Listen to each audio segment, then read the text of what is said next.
ሙሴ ጸባጦስ ዘሲና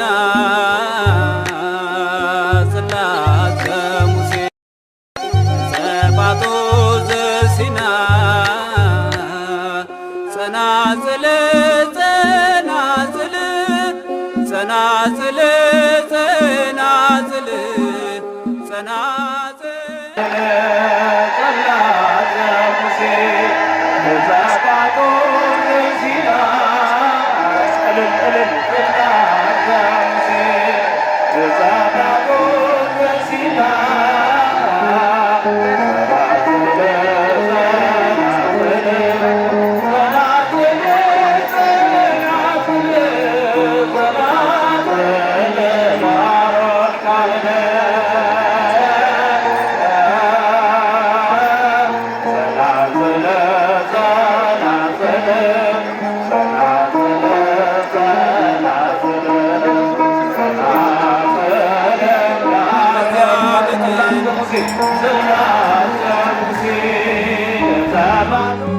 ሰባቱ መንጦላዕት ወዴት ተጋረዱ? ሰባቱ መብራቶች ወዴት ተሰናዱ? ታናሽ ሙሽራ ነሽ የ15 ዓመት ባንቺ ላይ ሲፈጸም እንግዳ ስራት። ሰባቱ መንጦላዕት ወዴት ተጋረዱ? ሰባቱ መብራቶች ወዴት ተሰናዱ? ታናሽ ሙሽራ ነሽ የ15 ዓመት ባንቺ ላይ ሲፈጸም እንግዳ ስራት።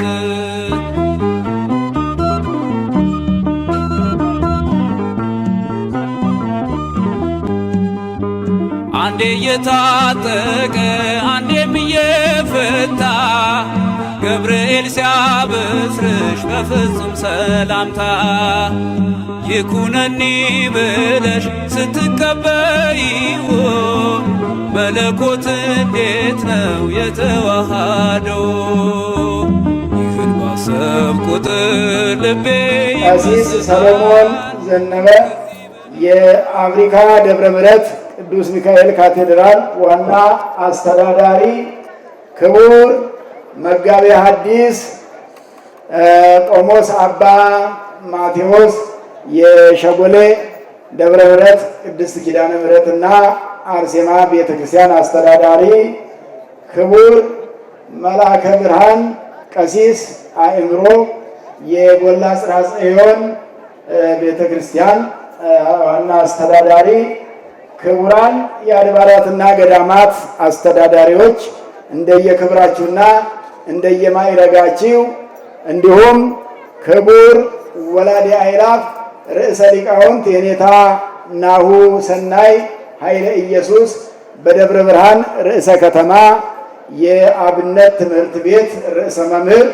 ክቡራን ሊቃውንተ ቤተ ክርስቲያን፣ ምናልባት ስማችን ያልጠራው የዘነጋው ካላችሁ ይቅርታ እየጠየቅኩኝ፣ እንደየክብራችሁና እንደየማዕረጋችሁ ሊቃውንተ ቤተ ክርስቲያን፣ አበው መነኮሳት ካህናት፣ አበው መነኮሳት ካህናት፣ ዲያቆናት፣ ምእመናንና ምእመናት፣ አባቶች፣ እናቶች፣ ወንድሞች፣ እህቶች ሁላችሁም በእግዚአብሔር ስም እንደምን አደራችሁ?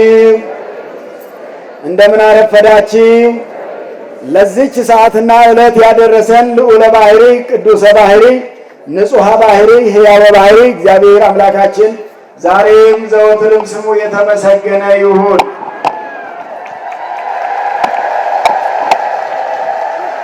ወከሰተ ለነ ከመ ወላዲተ አምላክ ማርያም ድንግል ለዝሉፉ ወወሊዶታ መንክር ዘኢይትሐተት ወነበረት ድንግለ ለዝሉፉ ወድኅረ ወሊዶታ ድንግል ይእቲ። ቅዱስ ሳዊሮስ ዘአንጾኪያ በምዕራፍ 87 ቁጥር 14 ላይ 375ኛው ገጽ ላይ የተናገረው ኃይለ ቃል ነው። ወከሰተ ለነ ከመ ወላዲተ አምላክ ይእቲ፣ የአምላክ እናት እንደሆነች እርሱ ራሱ ባለቤቱ ከስጋዋ ስጋ ከነፍሷ ነፍስን ነስቶ ገለጠልን ነገረን። ወዘልፈ ድንግል ይላል ሁልጊዜ ድንግል ናት። ወወሊዶታ ይትሐተት ወመንክር ውእቱ አወላለዷም አጸናነሷም አይመረመርም። መንክር ዘይትሐተት የማይመረመር የማይዳሰስ በሰው ሰውኛ ታስቦ የሚደረስበት አይደለም። ወድረ ወሊዶታ ድንግል ይእቲ ከወለደችውም በኋላ ድንግል ናት ብሎ ስለ እመቤታችን ቅዱስ ሳዊሮስ አመስግኗልና መስጥሯልና እግዚአብሔር አምላካችን በረከቱን ያድለን። እንደሚታወቀው እመቤታችን ቅድስት ድንግል ማርያም ቅድምም ስትማሩ እንዳረፈዳችሁት ሁሉ ቀጥሎም ብፁዕ አባታችን አቡነ ፊልጶስ እንደ መምህርነታቸው የሚያስተምሩን እንደ አባትነታቸው የሚባርኩን እንዳለ ሆኖ እንደው ለመግቢያ ያክልና ገዳሙ ያለበትን ሁኔታ ለመግለጽ ያክል እንግዲህ ዛሬ እመቤታችን ወደ ቤተ መቅደስ የገባችበት የስጦታ ዕለት ብፅዓት የሆነችበት ዕለት አባት እናት እርሷን ለእግዚአብሔር የሰጡበት ልጃቸውን ከራሳቸው አላስበለጡም፣ ልጃቸውን ከእግዚአብሔር አላስበለጡም። እመቤታችን ቅድስት ድንግል ማርያም ወደ ቤተ መቅደስ የገባችበትን ዕለት ምክንያት በማድረግ ይህን ስፍራ ቅድም በጥቂቱ ሲገለጽ እንደነበረ ሁሉ ንግሥት ዘውዲቱ ናት የመሰረተችው። አስካለ ማርያም ተብሎ በመጽሐፍ ስማቸው የንግሥቲቱ ስም ይነሳ የነበረው ምናልባት አስካለ ማርያም የመጽሐፍ ስማቸው ነው። ንግሥት ዘውዲቱ ናቸው።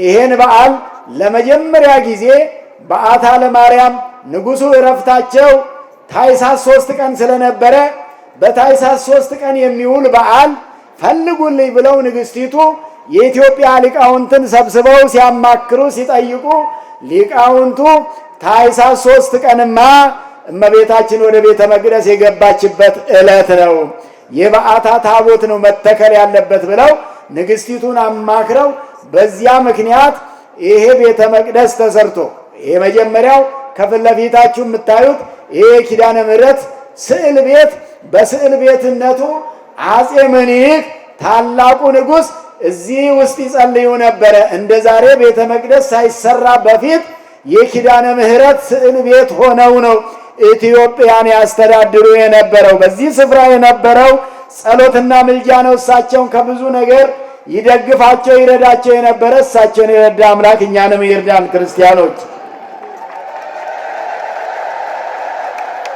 በ1879 ጀምሮ የነበረ ነው ቤተ ስዕል ወይንም ንጉሡ ሲጸልዩበት የነበረው ማለት ነው።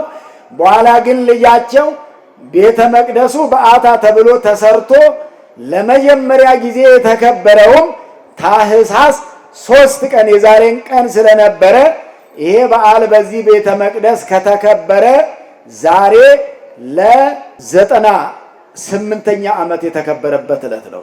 98ኛ ዓመቱ ነው ዛሬ። በዓታ ተብሎ ቤተ ክርስቲያኑ ተሰይሞ ተባርኮ ለቅዳሴ ውሎ ለአገልግሎት ውሎ ቤተ ክርስቲያን ተብሎ መስዋዕት ከተሰዋበትና በዓለ ንግሥ ከተከበረበት ጀምሮ ዛሬ ስንት ዓመት ነው? 98 ዓመት ነው። ለዚህ ጊዜ ያደረሰን እግዚአብሔር የተመሰገነ ይሁን። እንግዲህ እንደዚህ አይነት ታሪክ ያለው ነው።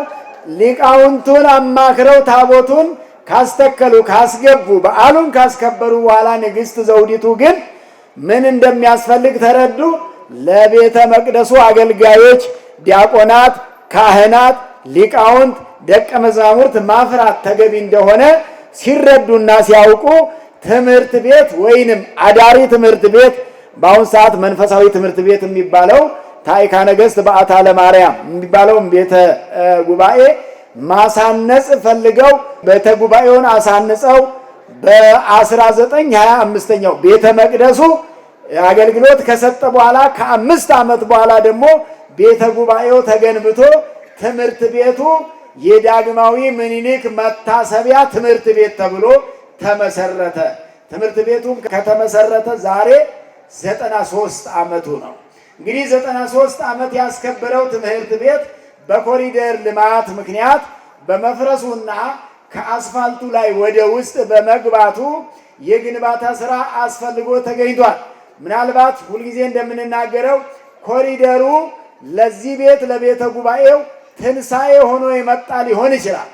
ስራ ሊያሰራ የመጣ ሊሆን ይችላል። ይሄ ባይሆን ላይሰራ ይችላል፣ ላይታሰብበት ይችላል። ሁሉም ሰው ትኩረት ወደዚህ ላያደርግ ይችላል አለ ብሎ ስለሚያስብ ማለት ነው። ነገር ግን በዚህ ምክንያት በአሁኑ ሰዓት የግንባታ ስፍራ ወይንም ግንባታ ለማከናወን ይቻል ዘንድ 10,248 ካሬ ለገዳሙ ትምህርት ቤት ተሰጥቶ እንዲገነባበት ፈቃድ የግንባታ ፈቃድም ዲጂታል ካርታ ተሰጥቶ በእጃችን ተገኝቶ እሱም መነሻ በማድረግ ገዳሙ ልማት ኮሚቴ አቋቁሞ አዲስ አበባ ሀገረ ስብከት የልማቱን ኮሚቴ ስራ አጽድቆ ሰጥቶን በዚያ ስራ ተጀምሮ ልማት ኮሚቴ የተጓደሉትንም በማሟላት ክረምቱ ላይ ለ45 ቀናት ጨረታ በማውጣት ወይንም የሚገነባውን ግንባታ ለማስገንባት ትምህርት ቤት ለማስገንባት ጨረታ ወጥቶ በጨረታው መሰረት ግልጽ ጨረታ ነው የወጣው። በሪፖርተር ጋዜጣ ታውጆ የተጫረቱት ጨረታ ነውና 20 ሰዎች ወይንም 20 ድርጅቶች ጨረታውን ገዝተው ከ20ዎቹ 10ዎቹ ጨረታውን ሰርተው መጥተው ተወዳድረዋል። የሀገረ ስብከቱ ተወካይ ባለበት፣ የአራዳ ክፍለ ከተማ ተወካይ ባለበት ጨረታ ኮሚቴ ተቋቁሞ የጨረታው ሂደት ተጠናቆ አሸናፊው ተለይቶ እሜይ የሚባል ድርጅት ወይንም አማካሪ ድርጅት አሸንፎ ከቤቱ ጋራ ውል ታስሯል ማለት ነው። በቀደም ምናልባት በሚዲያ ትከታተሉ እንደሆነ ግንባታ ለበዓታ የሚለው መሰረት የሆነው ሚዲያዎች ዘገባ አድርገው መላው ዓለም እንዲተባበርበትና ይህን ቤተ ጉባኤ እንዲያንጽ የተደረገው ግንባታ ለበዓታ የተባለለት በቀደም የሰማችሁት እርሱን ነውና ግንባታውን በዚህ መልክ ለማስኬድ እድሉ ወደ እናንተ መጥቷልና የዚህ እድል ባለቤት እግዚአብሔር ስላደረጋችሁ እግዚአብሔርን አመስግኑ። ክርስቲያኖች፣ ስራ ሁሉ እግዚአብሔር ነው። ዳዊት በመዝሙረ ዳዊት 118 ላይ ምዕራፉ 118 ቁጥሩ 126 ላይ ጊዜ ገቢር ለእግዚአብሔር ይላል። እግዚአብሔር የሥራ ጊዜ ራሱ አለው። የጠዋቱን ማታ አይሰራም፣ የማታውን ጠዋት አይደለም፣ የቀኑን ሌሊት አይደለም፣ የሌሊቱንም ቀን አይደለም። የቀደሙ አባቶቻችንን ይህን ስፍራ ያሰራቸው እግዚአብሔር ዛሬ ደግሞ ይህን ስፍራ እናንተን ሊያሰራ ስለፈቀደላችሁ እግዚአብሔር ምስጋና ይገባዋል። እግዚአብሔር ባይፈቅድ መስራት አይቻልም። ያለ ፈቃድ እግዚአብሔር ኩላኬ ፍድፋዴ እንተ ይገብራ ብእሲ እትትፌጸም ዘእንበለ በረድኤተ እግዚአብሔር በከመ ይቤ ቃሉ ለልዑል። ማንኛውም መንፈሳዊ ስራ ቀርቶ ስጋዊ ስራ እንኳን እማር አስተምር፣ አነብ ደጉስ፣ እጽፍ ደጉስ ቢሉ፣ አርስ ቆፍር ቢሉ፣ እነግደሽ እሸጥ ለውጥ ቢሉ ያለ ፈቃድ እግዚአብሔር አይፈጸምም ተብሎ ተነግሯልና ጊዜ ገቢር ለእግዚአብሔር በሚለው የእግዚአብሔር የሥራው ጊዜ ስሩ ብሎ የፈቀደበት ይሄ ጊዜ ሊሆን ይችላልና ይሄን ጊዜ ለስራ መጠቀም ስለሚገባ ሁሉም ሰው እዚህ ላይ እንዲተባበር ግንባታ ለበዓታ የሚለውን አዋጅ እንዲያውጅ ነውና ሁላችሁም እስቲ ምእመናን ግንባታ ለበዓታ በሉ። ሊቃውንቱን አይደለም ምእመናኑን ነው። እስቲ ሁላችሁም ከዳር እስከ ዳር ከጫፍ እስከ ጫፍ ግንባታ በሉ። ለበዓታ ይገባል። ድገሙት። ግንባታ ለበዓታ ይገባል። እግዚአብሔር ይመስገን። ይገባል ለበዓታ። ከዚህ በላይ ይገባታል ለቤተ ክርስቲያናችን። ስለዚህ እንግዲህ የሚሰራው ህንፃ ዲዛይኑ ተገልጿል፣ ተለጥፏል፣ እያያችሁት ነው። እዚያው ላይ ደግሞ የሂሳብ ቁጥር አለ። በባንኮቹ ላይ ማሰባሰብ እንዲቻል እርሱን እየተከተላችሁ የምትችሉትን ነገር ሁሉ እንድታደርጉ ለማሳሰብ ነው። የምትችሉትን ነገር ሁሉ እንድታደርጉ። ምክንያቱም አባቶቻችን ሲናገሩ 50 ሎሚ ምንድን ነው የሚሉት? 50 ሎሚ ለአንድ ሰው ሸክም ነው፣ ለ50 ሰው ከሆነ ግን ጌጥ ነው።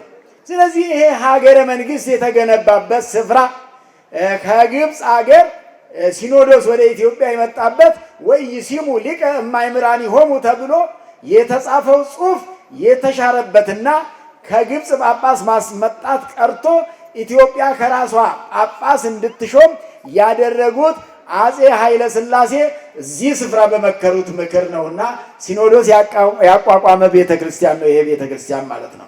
እንዲህ አይነት ታሪክ ያለው ነው፣ መሰረት ያለው ነውና በዚህ መልኩ እንግዲህ ሊሰራ የታቀደው ስራ ምናልባት እስካሁን ያለው ቤተ ጉባኤው 7 ቤተ ጉባኤ ነው ያለው። በዚህ በዜማ በኩል ያሉ 4ቱም አሉ፣ በትርጓሜም እንደዛው አሉ። ከነንባብ 9 ቤተ ጉባኤ ያለበት ነውና ይሄ አሁን ያለው ተማሪ 70 ተማሪ ነው ያለው። ለአንድ ጉባኤ 10 ተማሪ ነው በቤተ ክህነታችን ከአዲስ አበባ ሀገረ ስብከትና ከጠቅላይ ቤተ ክህነት በጀት እየተሰጠ ተማሪዎች የሚማሩት።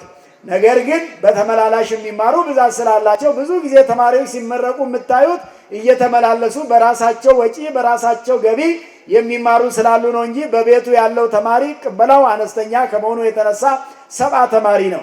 ነገር ግን ይሄ ግንባታ መሰረት የተደረገው 30 መምህራን ማስተናገድ እንዲቻል እንዳሁኑ 7 ወይ 8 መምህራን ሳይሆን 30 መምህራንን የሚያስተናግድ ምክትሎች መኖር እንዲችሉ ይሄ የተሻለ የትምህርት አሰጣጥ እንዲይዝ ከዛ ከ500 እስከ 1000 ተማሪ ቅበላ ማካሄድ የሚቻልበትን ነው ግንባታው መሰረት አድርጎ እየተሰራ ያለውና ስለዚህ ግንባታው ለጊዜው አሁን ይፈጃል ተብሎ የታሰበው 2 ቢሊዮን ነው። ስንት ነው ያልኳችሁ? ስንት 2 ሚሊዮን መስሏችሁ እንዳይሆን ብዬ ነው። 2 ቢሊዮን የሚፈጅ ስራ ነው ሊሰራ የታቀደውና እግዚአብሔር ያስችለን ነው የምንለው። በሙያቸው ደግሞ እያገዙ ያሉ የቤተ ክርስቲያን ልጆች ይህን ሁሉ ሲያከናውኑ ግን ስራው ባለቤት ይፈልጋልና የልማት ኮሚቴው ቴክኒክ አማካሪ ሆነው የሚሰሩ ደከመን ሰለቸን ሳይሉ የሚሰሩ የባዕታ ልጆች ናቸውና ስለነሱም እግዚአብሔርን አመስግኑላቸው በእውነት። ስለዚህ በዚህ መልክ እኔ ስለ ገዳሙ ነባራዊ ሁኔታ ከገለጽኩኝ ብፁዕ አባታችን አቡነ ፊልጶስ በክብር ተቀበሉልን። በስመ አብ ወወልድ ወመንፈስ ቅዱስ አሐዱ አምላክ አሜን። እበው ቤተከ ምስለ መባኤ ወእሁ ሰዓቴ ዘነበብኩ በአፉየ ወእቤ በከናፍሬ አመ ምንዳቤ። ክቡር መልአከ ምሕረት አባ ገብረ መድኅን የአዲስ አበባ ሀገረ ስብከት ዋና ስራ አስኪያጅ፣ ክቡር ሊቀ ሊቃውንት አባ ተክለ ሃይማኖት የዚች ጥንታዊት ታሪካዊት ገዳም አስተዳዳሪ፣ የመንበረ ፓትርያርክ ጠቅላይ ቤተ ክህነት የአዲስ አበባ ሀገረ ስብከት ሰራተኞችና ኃላፊዎች፣ የገዳሙ መምህራን፣ መነኮሳት፣ ደቀ መዛሙርት፣ እናቶች፣ አባቶች፣ እህቶች፣ ወንድሞች እንዲሁም ሕፃናት በእግዚአብሔር ፍጹም ሰላም እንደምን ዋላችሁ? እንደምን ዋላችሁ? ነቢየ እግዚአብሔር ቅዱስ ዳዊት የተናገረውን የዘመረውን የጸለየውን ያመሰገነውን ቃል ነው ቅድም የተናገርኩት። ብዙ አልናገርም፣ ምክንያቱም በሚጠቅመንም በማይጠቅመንም በምንባረክበት በበጎ ጊዜያችንን አሳልፈናል። ግን ደግሞ አንዳንድ ጊዜ የማይጠቅሙን ነገሮችም አሉ። ሁል ጊዜም የኢትዮጵያን ታሪክ ስናስብ የኢትዮጵያ ኦርቶዶክስ ተዋሕዶ ቤተክርስቲያንን ታሪክ ስናስብ ስሪቷን፣ አገልግሎቷን፣ ታሪኳን እነዚህን ታሪኮቻቸውን ስናስብ የኢትዮጵያን ቤተክርስቲያን ታሪክ ስንተርክ የኢትዮጵያን ታሪክ ነው የምንተርከው። የኢትዮጵያን ታሪክ ስንተርክ የኢትዮጵያ ቤተክርስቲያን ታሪክ ነው የምንተርከው። ከዚህ ጋራ ታሪክ የሰሩ አገር ያቀኑ በበረከት የተራመዱ አባቶቻችን የሰሯቸውን ታሪኮች፣ አብነት ትምህርት ቤቶች፣ ገዳማት የመጠበቅ ኃላፊነት ለሚቀጥለው ትውልድ የማስተላለፍ ስራ ኃላፊነት አለብን። ወደድንም ጠላንም ሁለት ናቸው ምንጮቻችን። የሃይማኖት ምንጮቻችን፣ የታሪክ ምንጮቻችን፣ የሥርዓት ምንጮቻችን ሁለት ናቸው። አንዱ ገዳማት ናቸው። ሁለተኛው ደግሞ ከገዳማት ጋር አብረው የሚሄዱ አብነት ትምህርት ቤቶቻችን ናቸው። ከዚያ በተረፈ እንግዲህ ቅድም ቅዱስ ዳዊት እንዳለው አበው ቤተከ ምስለ መባኤ፣ ከስጦታዬ ከችሮታዬ ጥቂት ካለችኝ ከምሰጣት ጋራ ወደ ቤትህ እገባለሁ። ወእሁብ ብፅዓቴ ዘነበብኩ በአፉዬ፣ በአፌ የተናገርኩትን በልቤ ያሰብኩትን በልቤ አስቤ በቃሌ የተናገርኩትን ብፅዓቴን የተቀደሰ የተባረከ የተለየ ስጦታዬንም ቃል የገባሁትንም ልሰጥህ እመጣለሁ እሰጥሃለሁ። ቃል የገባሁበትም በድካማ ጊዜ፣ በችግሬ ጊዜ፣ በፈተናዬ ጊዜ፣ በራቆትነቴ ጊዜ፣ በባዶነቴ ጊዜ ቃል የገባሁትን በከንፈሬ የተናገርኩትን ያንን የተባረከ የተቀደሰ ልዩ የሆነ ስጦታዬን ይዤ እመጣለሁ እሰጥሃለሁ በማለት ቅዱስ ዳዊት ተናገረ። ዛሬ የምስጋናና የስጦታ ቀን ነው። የምስጋና እግዚአብሔር ስላደረገው፣ እግዚአብሔር ስላደረገልን፣ እግዚአብሔር ስለሰጠን፣ እግዚአብሔር ስላኖረን፣ እግዚአብሔር እንዲህ ስለሰበሰበን የምናመሰግንበት ዕለት ነውና እንኳን ደስ አላችሁ እናመስግነው። የትላንቶቹ አባቶቻችን ጎደሏቸው ሞላና እግዚአብሔርን አመሰገኑት። የትላንቶቹ አባቶቻችን ችግራቸው ተፈታላቸው። ችግር ገጠማቸው። ችግሩን ወደ ላይ አንጋጠው ለሰው ሳይሆን ለኃይለኞች ሳይሆን ለባለሀብቶች ሳይሆን ለባለስልጣኖች ሳይሆን ሀብትን ለባለሀብት የሚያድል ስልጣንን ለባለስልጣኖች የሚያድል ጤናን የሚሰጥ ወደ እግዚአብሔር ቀና ብለው እነሆ እጃቸውን ዘርግተው ጎደሏችንን ሙላው፣ የተጣማማውን አቃናው፣ ያጣነውን ስጠን ብለው ለምነው አገኙ። ካገኙትም ጋራ ስላገኙ ስለሰጣቸው አመሰገኑት። እኛም በየቤታችን በየልባችን በየሕይወታችን በጋራ በግል እንደ ሀገር እንደ ሕዝብ ብዙ ያጣነው ነገር አለ። ሰላም የለንም፣ ፍቅር የለንም፣ ተለያይተናል፣ እየተበላላን ነው፣ እየተጠላላን ነው። ይህን ሁሉ እግዚአብሔር ያስወግድልን። ይህን አስወግድልን ብለን እንጸልያለን፣ እናመሰግነዋለን። መሪ እንደ መሪ፣ ተመሪም እንደ መሪ እንደ ተመሪ፣ አገልጋይ እንደ አገልጋይ፣ ተገልጋይ እንደ ተገልጋይ ሁላችንም እንዲሞላልን፣ እንዲስተካከልልን፣ እንዲቃናልን እግዚአብሔርን በምስጋና እግዚአብሔርን በጸሎት እግዚአብሔርን በምህላ ልንለምነው ይገባል። ብዙዎቹ አባቶቻችን ከታች ጀምሮ ከቀድሞ ጀምሮ በብሉይ ኪዳን ካሉ አብርሃምን ስናስብ አጣ፣ እግዚአብሔር ሰጠው።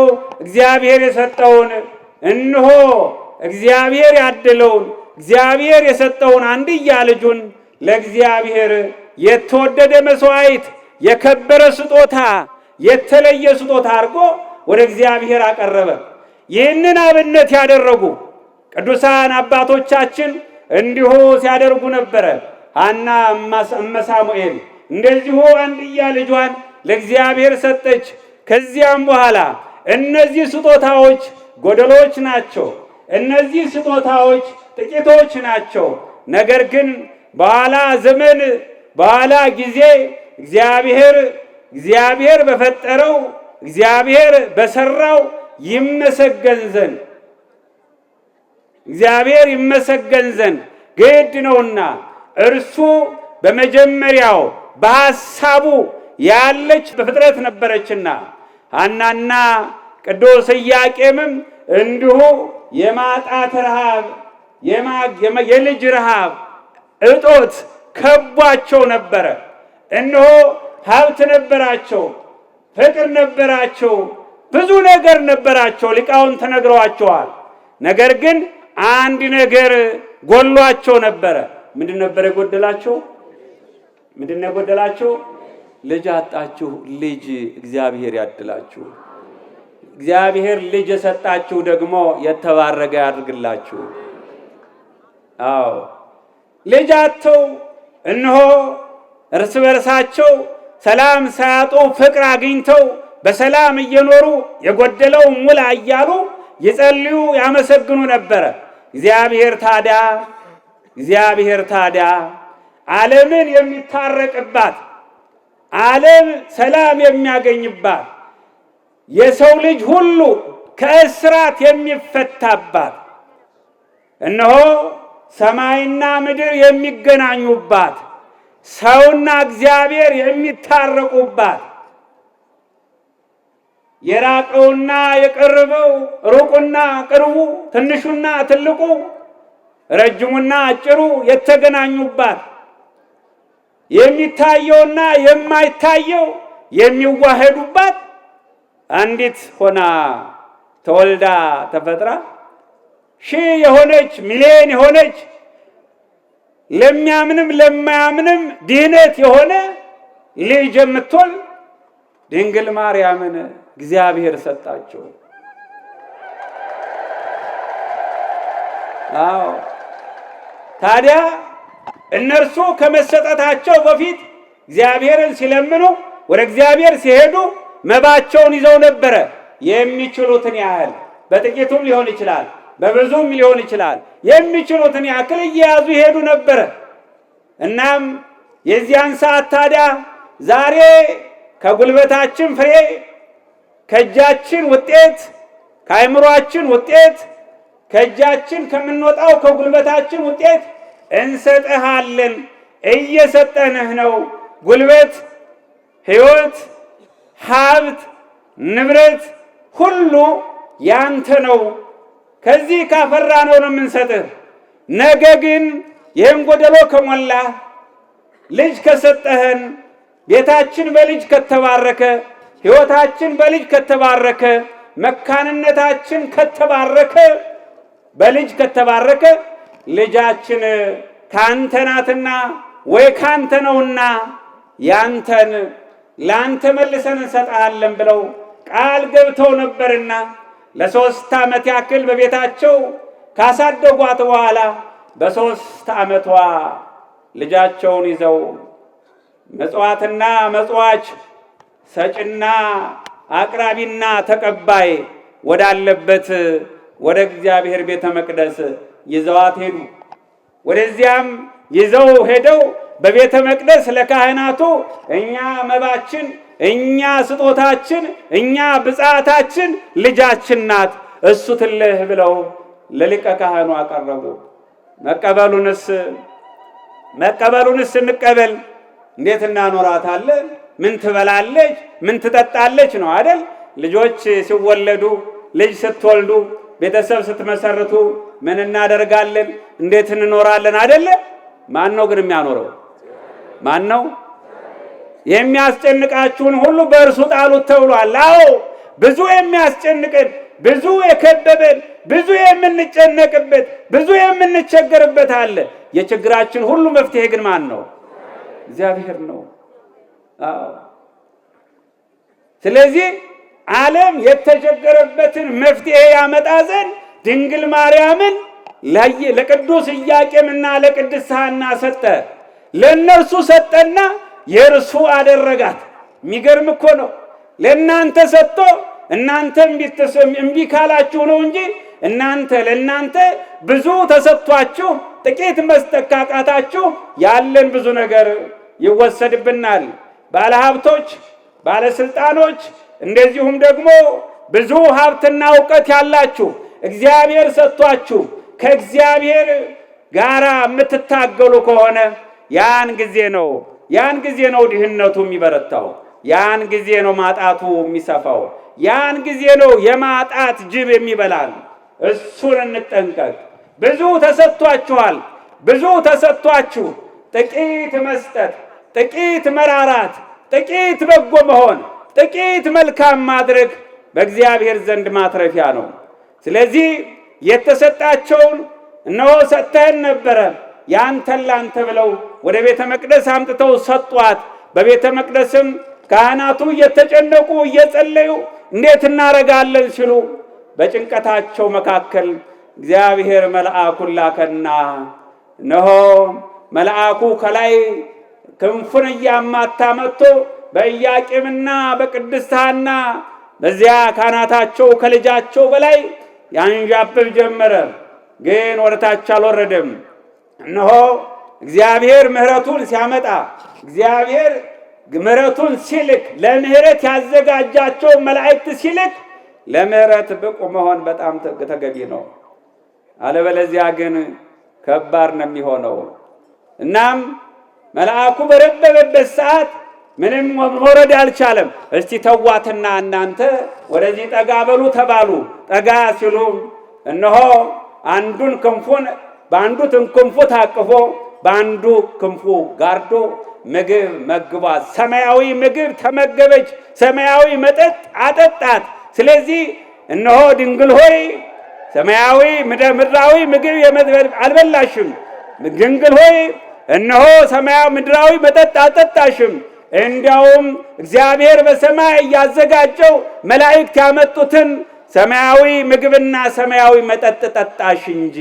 ሰማያዊ ምግብና ሰማያዊ መጠጥ ጠጥታ ለእኔና ለእናንተ ደግሞ ኢየሱስ ክርስቶስ ቃል ወልደ እግዚአብሔር በማኅፀኗ እነሆ በዚያ በማኅፀኗ ይዛ 9 ወር ከ5 ቀን ተሸክማ ለዓለም ድህነት፣ ለዓለም በረከት፣ ለዓለም ሰላም፣ ለዓለም ደህንነትና አንድነት፣ ለዓለም ፈውስ የሚሆነውን አምላክ ወልደ አምላክን ወልዳ ሰጠችን።